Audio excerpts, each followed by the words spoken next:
Well, there's the hint. There's the hint of what it's all about. And in the wonderful thing of tech land, we get things wrong. We then have to clean it up. So that's no problem. We're human. And one of the wonderful things about humans is that we have elections where we can kick out of Parliament those people that we're not happy with. And what is also the fantastic thing as humans is that we can make the courage to actually stand to make a difference. And I then have another wonderful privilege of interviewing another prospective parliamentary candidate for the Reform UK Brexit Party. And that is Matt Wood. And Matt is standing for a constituency, and I will get him to explain where he's standing, and then we will have a conversation. So, Matt, thank you so much for taking the time to spend your precious time with me, and I'm very grateful to that. So it's lovely to meet you via the digital medium, sir. Thank you, Mark, and thanks for the invite to appear on the report. Brilliant. So, Mathew, I'm just going to scroll down. I'm going to find us some maps and helping people to help put certain things in context in regard to our country. So we're just putting that up, just saying there's just a few towns there. But let's get straight to the constituency where you are standing, and then if you can geographically place it a little bit. Yeah, sure. For watchers, if you were coming up or down the M6, when you get to junction 16, you would turn west, and Crewe would just be a few miles across on the A road. Crewe and Nantwich are an interesting constituency because they're really a tale of two very different towns, Mark. Crewe didn't really exist before the 19th century. Crewe's a railway town, grew up with the railway age, and until the 1970s was very heavily involved with engineering of various aspects. And it was also very well known for what was Rolls-Royce back in the day. Nantwich is charming. I'll just put your, that's the actual constituency. It looks like a looks like a human brain. So I think that is a bit of a wonderful metaphor. I do apologize for interrupting you. Sorry. No, not at all. So Crewe then is the railway town that grew up in the 19th century and onwards, but it's been sadly in decline since the 1970s. Nantwich is a historical, charming market town whose history dates back to 1066 and before. It's famous for the Battle of Nantwich. It has its own industries, but they tend to be a little bit more rural. Farming's important. Some service industries are based in Nantwich, and obviously a lot of people enjoy living there. It's a pleasant commuter town. Brilliant. So what are your constituents' concerns? What are their number one priorities of concern as you're meeting people as you go out and about? What is coming from the doorstep, so to speak? The electorate of Crewe and Nantwich are exasperated and angry, and they've tried voting for a Labour MP, they've tried a Conservative MP over the years, and some have supported the Lib Dems and other minor parties. But the electorate of Crewe and Nantwich are not being treated with any respect by Westminster. Our main concern would be cost of living, but we also have a significant migrant issue because our hotels are filling up with migrants that have been sent here by the Home Office. Jobs are always a concern, cost of living, net zero, I could go on. Their concerns are many, but the real problem is nobody in Westminster, amongst the mainstream parties, Mark, nobody is listening to the people of Crewe and Nantwich, and they're getting angry. So they're getting angry. So how are they then going to, or how are you going to dissipate that anger? Because then that means, are they then looking to another party? Hence why we're having this conversation. I think, Mark, the most worrying thing is that and especially for the younger generation, and in the poorer areas, say of Crewe, people aren't voting at all. Now we should all be alarmed about that. If our young people are so disillusioned with politics that they don't want to vote, that's a very bad thing. And the turnout in 2023 in some of the wards in Crewe was as low as 17%. So Wow. I want to engage with everyone, um, particularly the young, because I can understand their concerns. But I also very much understand the exasperation of the older generation. I myself am, recently a pensioner.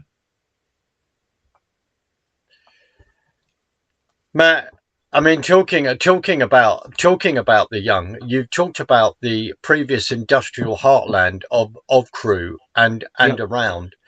What other, and then you've talked about Rolls Royce.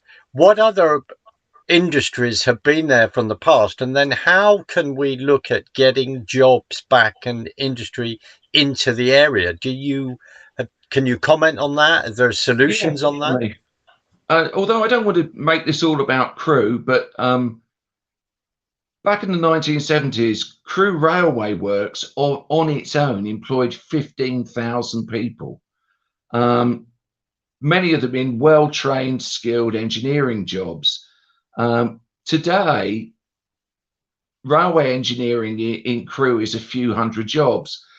But Crewe wasn't just about railway engineering. There was the rolling mills. There were other companies that were based here. And so engineering is a concern. About 24 years ago, around about 2000, Rolls-Royce Bentley was bought by the Germans. Rolls-Royce left Crewe for the South Coast under German ownership. And we're very grateful to have Bentley here today.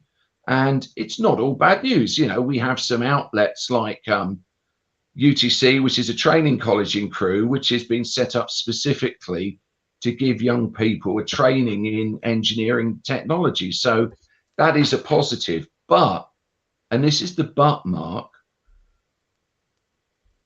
the people of Crewe and Nantwich, their grandparents, they fought and won World War II, but we lost the peace.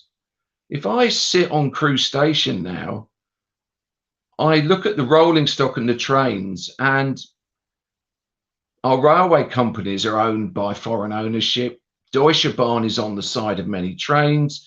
Much of the rolling stock has been designed or built abroad, and we need to bring that back to the UK in some shape or form. And Reform is the kind of government that's going to do that. And hence, when you talk about the frustration when people have either voted for the Conservative, voted for the Labour, voted for Lib Dem, Yep. without putting words in your mouth, the frustration has come from the fact that they're turning around and saying none of them are addressing our concerns at all. Well, my own political journey, I come from a working class family on the South Coast. My dad was a postman. My mum worked as a care worker within the NHS. We grew up in a council house. I went to a comprehensive school. So, not surprisingly, as a young person, even when I joined the RAF as a pilot, I was a staunch supporter of Labour. And for many years, I voted for Labour. And in 1997, I was, as many people were, very optimistic that maybe Tony Blair and New Labour would show us a third way, a new way.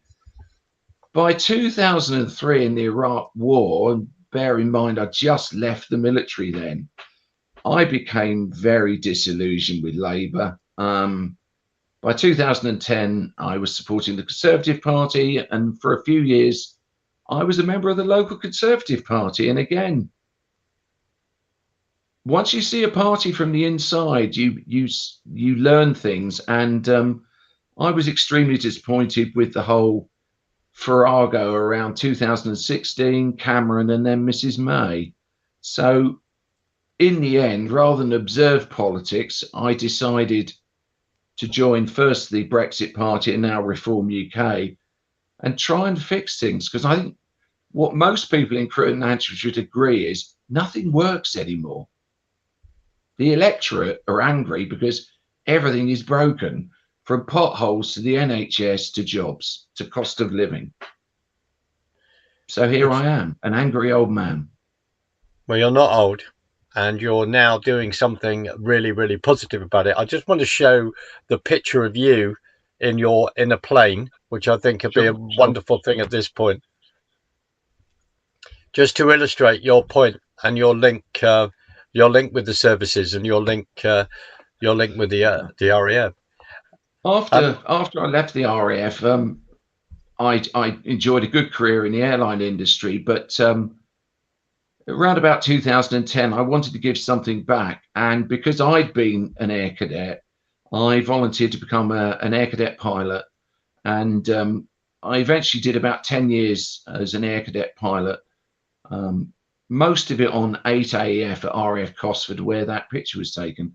And it was wonderful, to come full circle and to give something back. Great, loved it.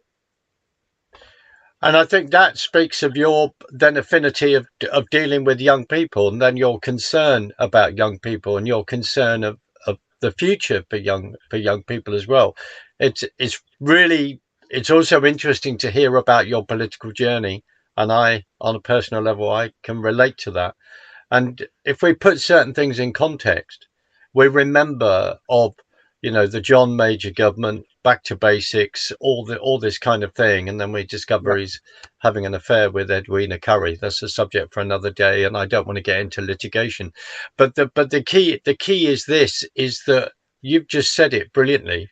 E.g., what was projected on the outside, and then when you get underneath, what was then going on the inside, and exactly the same with Blair. You talk about the third way, and then that goes into public-private partnerships and all of this, and changing our landscape. I just wonder what your thoughts are when we reflect on that even deeper. I feel very let down, but I'm by all of those parties. But I also worry because I can see now that in the UK, a little bit like America, we're really dealing with the blob, a uni party. Cameron himself said he was the heir to Blair, which I should have been more wary of, because I think anyone who takes a critical look at the Blair years will realize that while some good was done, an awful lot of harm was also being done under the surface in ways that weren't always obvious. But for anyone with, I think, a bit of experience, if you apply some critical thinking, you realize that, for example, Gordon Brown used to boast in 2001 and 2003 about his golden rules and how he was being prudent with our money, the electorate's money, taxpayers' money. But he was quietly selling gold off in 2003 and 4 in order to raise cash so that he could come into Parliament and say that he hadn't broken his own rules. That was a disaster. No government has got the right to sell off 390 tons of our gold reserves without debating it in Parliament. That did the UK economy a lot of harm, as did PFI. There are a small number of instances where a PFI deal might work, but the Labour policies hamstrung the NHS with some terrible PFI deals. Hence, we are where we are. And when we talk about public-private partnership and all this kind of thing, and then building a hospital, and then over time, the cost of that hospital is so vast. It's larger than it needed to have been if it was built within private, distinctly private, maybe distinctly public. One or the other, Mark. You're absolutely right. One or the other. They can both work, but not when you sign a really bad contract. And of course, the other frustration, Mark, is that our civil service are really very poor. I don't think any good business person would have signed those PFI deals if they'd been the taxpayer.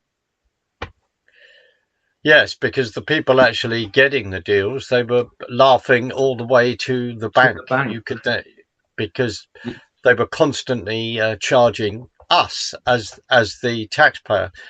Yeah. Matt, to encourage you, what I'm one of the thrills about having this conversation is listening to and doing this is listening to people's journey and how they were at one point and then they end up in a completely different point. So in your area of Nantwich and Crewe in 2016, when we had the Brexit referendum, what was the percentage of people that actually voted for Brexit in that area? Do you have an idea? No, what I could tell you, Mark, from my own knowledge of the area, is that Crewe would have been predominantly pro-Brexit, and Nantwich would have been more to remain. So we still would have been somewhere around the 45-55 mark. But if you'd broken it down into areas, there would be bits of Crewe that felt very disenfranchised by the whole EU experience, and other parts of Nantwich which would be broadly in favour of it. But I should add that as someone who supported Brexit, I was quite happy to remain in what was the European Economic Community. I liked the EEC. What I didn't like was the idea that the UK was going to give up its sovereignty and become part of a European superstate. And as you mentioned a few minutes ago, where I really started to part ways with Europe was John Major and the Maastricht Treaty, which was forced down our throats, and it was a huge mistake, in my opinion. No, you are absolutely right. Following on from that, do you then feel that the people like Major, etc., making these decisions, and of course, we go back to Ted Heath taking us in. Do you feel that these things have not been properly explained to the British electorate at all? Yeah, absolutely. As I mentioned earlier, I have enormous respect for the electorate, both locally and nationally, and I would freely admit that the campaigns, and it's odd because there were sort of two campaigns in favour of Brexit in 2016 and one in favour of Remain, and all three of them did a pretty lousy job of explaining to the electorate what they were going to do or the consequences of. Now, I don't like it when politicians patronise the electorate. We owe them, we have a responsibility to try and honestly explain a case and explain the pros and the cons of an option. So in June, I think June the 23rd, if 2016, if I remember that date, 17,410,752 people with a majority of over 1 million voted out. It was a democratic decision. And if memory serves me correct, it was the biggest sort of voter turnout. The biggest percentage of people went out to vote, to express an opinion. And you've alluded to this, which is then from there, we've felt as though we've been at war with the civil service, at war with maybe, I don't want to put words in your mouth, but with our own government, if we look at Theresa May's government, etc. Your thoughts. Okay. I can well remember the day of the vote, not the precise date, but my wife and we voted early in Sandbach. And what I noticed was that all around Sandbach on the way to and from the polling station, there were elderly people walking determinedly towards the polling station to vote. And when the results came out, it wasn't just about the Leave and Remain. What was worrying was also the demographics. And this again is where I come back to the younger generation. And the reason why the Brexit vote narrowly squeaked through was because the 18 to 24-year-olds didn't vote. And, for anyone who's young, who's watching this, a millennial or Gen Z, well, I fully appreciate that the UK voting system sucks. It's still the only voting system we have at the minute. So please use your vote. And yes, after 2016, I left the Conservative Party within about a year because it became obvious from the inside that Theresa May was saying one thing to the electorate and doing quite another, both in Brussels and in Westminster in Downing Street. I thought she was a terrible Prime Minister, but that, again, is my personal view. Do you think the people in the area of Nantwich and Crewe, do you think they feel that they are a long way away from London? They're a long way from the political levers, as we would call it. How do you think they feel about that? Well, I'm not. I'm a PPC. I'm not. I haven't been elected to represent the Sorry, people. your parliamentary, yeah, absolutely, prospective parliamentary candidate. But I'm But just saying. I'll give you an opinion. Yes, I think they do. But on a personal note, my wife and I, both of our children, live and work in London. But I view London as a foreign country, and not a very nice one at that. I don't recognise it as my capital city anymore. And I don't trust London. I don't trust Westminster either.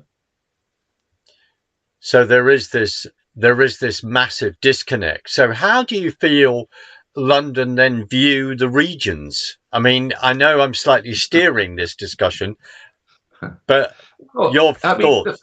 Every vote counts, every seat counts. So in 2019, the Conservatives ran a very good campaign in the northeast of England, in the Red Wall, and won seats that Conservatives had never won before.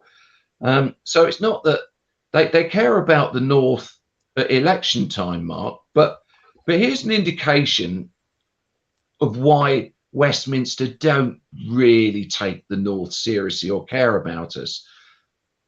When HS2 was sort of dreamt up, it was a mistake. What we actually needed, and Crewe is a railway town full of railway experts, we needed railway capacity. But instantly, one can tell where Westminster's priorities lay, because HS2, the first dirt was dug from London, the southeast, the Cotswolds, had somebody from Westminster come to Crewe, Manchester, Leeds, or Liverpool with a shovel and ceremonially turfed over a couple of square feet of earth and said, HS2 starts here, then I think the people of the north would have engaged with HS2 and taken it more seriously. But these projects never start up here. Levelling up is just tokenism. I think what you've said is well, everything that you've said is profoundly important, but that is profoundly important because it must then create an atmosphere of even more disconnected. And as you then alluded to earlier, by being that, then people aren't going to vote. They just think, why is this important to me? Yeah. I think for the older generation, regardless of your political views, if you've watched politics, we'd all be worried about how angry and divided the UK has become. The inequalities have just got worse and worse, and we need reform. We need reform policies to try and heal the country, and it's not going to be easy. It's not going to be easy at all. But you're prepared to do the best you can to play your part to do that. And would you say that you have then, you've reached this point on this political journey of change, and to turn around and say, well, I'm hearing this frustration. That's why I need to get into the fray to make a change. Is that a fair point? I feel guilty, Mark. I feel a sense of responsibility, which is probably a bit silly because on the face of it, I've worked, my wife and I have worked our whole lives. We've paid tax.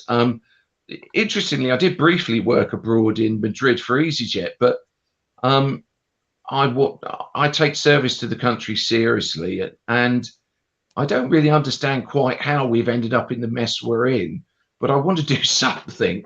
to try and fix it in the next 5 years. And yeah, that's why I'm standing. Right. So Matthew, here's the big question. There you are. You're out on the doorstep. You knock on someone's door, and they say to you, "Why should I vote for you?" And thinking of locally, thinking of, as we'd say, retail politics locally of various people's concern. How are you going to answer that in a couple of minutes? I'm not going anywhere, Mark. I'm retired. My wife and I are retired. We've lived here since 1995. I know what the local problems are, and I'm willing to give up 4 or 5 years to try and sort them out. I haven't been parachuted in by Lord Mandelson or by a policy wonk in Downing Street. I'm local, I'm authentic. If nothing else, please vote. Even if it's not for me, use your vote. But trust me, lend me your vote and I won't disappoint you. So out of that, your concern is the opportunities for young people, but are there anything specific for the constituents that they are, other than jobs, other than that they're concerned about? Are the bins being collected properly? Are the streets being cleaned? You alluded to potholes, the stuff that is breaking down. I think the main worry for the electorate in Crewe and Nantwich is, yeah, we all grumble about the roads and bins and so on, but it's the cost of living, Mark. The cost of living is hitting people hard. And although, many of us live in nice houses and we drive cars and we appear to be doing well, but a lot of the younger generation, they need two incomes to pay for a home.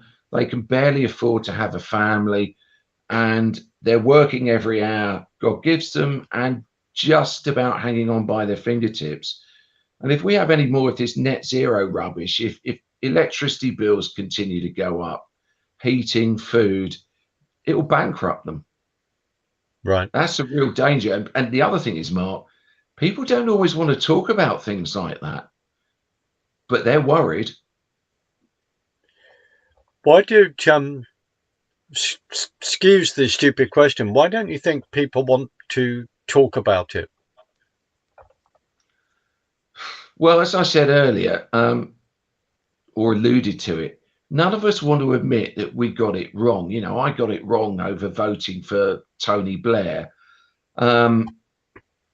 Nobody wants to admit that they maybe got a little bit greedy and bought too expensive a house, or that they maybe shouldn't have got that car on a PPI scheme or whatever. Personal finances are difficult. They very often lead to divorce. And they're painful, and I understand that. It's my business isn't their financial affairs. My business would be to lower the cost of living, to lower tax so that they take home more of the money they earn and let them spend it as they see fit. And yeah, people are going to get it wrong, but as long as the tax base is low and there are well-paid jobs in the local area, then people will muddle through. I like small government. I don't want a nanny state. Absolutely. No, I hear you. Could you you've alluded to this, of course, of the industrial base, the industrial history of where you're living. Explain just in a couple of minutes, the lunacy of net zero. What does this actually mean in real terms in people's life, for people's lifestyle? The left wing never really went away, Mark. And some decades ago, they realized that they couldn't sell Marxism or communism or some form of socialism through conventional political routes. And I think they started to quietly get into the green movement. And there are many decent people who were involved with Greenpeace and other movements, but it's all been hijacked by a small group of academics and politicians who started to take tiny chunks of Met data and then say, well, if things continue as they are now, we'll all be in the 1970s, we're all going to be in an ice age in 30 years' time. In the 1990s, we're all going to burn to death, and it was all about an inconvenient truth. But if you actually allow climate research scientists to speak without risk of being defunded or deplatformed, climate science, global climate science has been a factor for 2 million years or more. And certainly the human race has been around for 100,000 years. And so, yes, of course, we should be concerned about our environment, local air quality. But the idea that, for example, that the CO2 emissions from the UK have to be reduced to zero in order to save the planet are just plain wrong. And if you talk to people like Professor Steve Koonin in the United States, there hasn't been a proper debate. The science is not settled. The science has been hijacked by a political group, and they've scared the living daylights out of people young and old. And we end up in absurd situations, Mark, like a couple of retired women, including, I think, a Church of England vicar, attempted to vandalize a museum to stop oil. It's insane. We live in a mad world. It is insane, especially when I think one of the women may be a retired biology teacher. So if I assume that she's a retired biology teacher, plus you are then measuring the Earth's temperature by sticking digital measurement on airplane runways, then that has to be extremely questioned as well. Plus, if you're then not talking about what do trees do with CO2, which is they go greener, but more importantly, they create oxygen. You and I are of an age where we can play homage to David Bellamy with much joy. God bless him. Yeah, God absolutely. Bless him. And one of the wonderful things about these kind of conversations is that I actually think it does our mental health the world of good. And I hear you when people are saying that they're not talking about things, because you're right, the frustration is so loud and it's there. When we are also moving towards people wanting to have climate change denial as to be banned, you can't you're right, this is Marxism, this is the blob. Mathew, I another question to say, is there anything before we sort of wrap up, because I sense that you and I can wonderfully go on for hours, and I would love to do that, whether personally meeting. Is there anything that you would like to say that you feel that you've left out with we don't know when the election is. We do know that it's going to have to happen by January. It could be quickly a snap, I don't know. But if there are any other comments you want to make to the electorate that you are really looking forward to representing when you win? Yeah, if I'm elected as the MP for Crewe and Nantwich, and this ties in with what you just said, Mark, about mental health. Most Saturday mornings, you will be able to find me at Crewe Park Run. I will either be running at Crewe Park Run or I'll be helping at Crewe Park Run. But for anyone out there who's feeling fed up and depressed, come and help out at Park Run. Come and watch. Come and support people who are running. The outdoors, fresh air and exercise is it's a healing balm, and you don't have to be an athlete. We're always looking for volunteers. So yeah, if I'm the MP for Crewe and Nantwich, I will continue to support Crewe Park Run. Brilliant. Mathew, I want to say a heartfelt thank you for joining me and for having a wonderful conversation. I'm very grateful to you and for giving up your time. And we'll just end this now. I will play the outro. I'll say goodbye to you officially on the other side.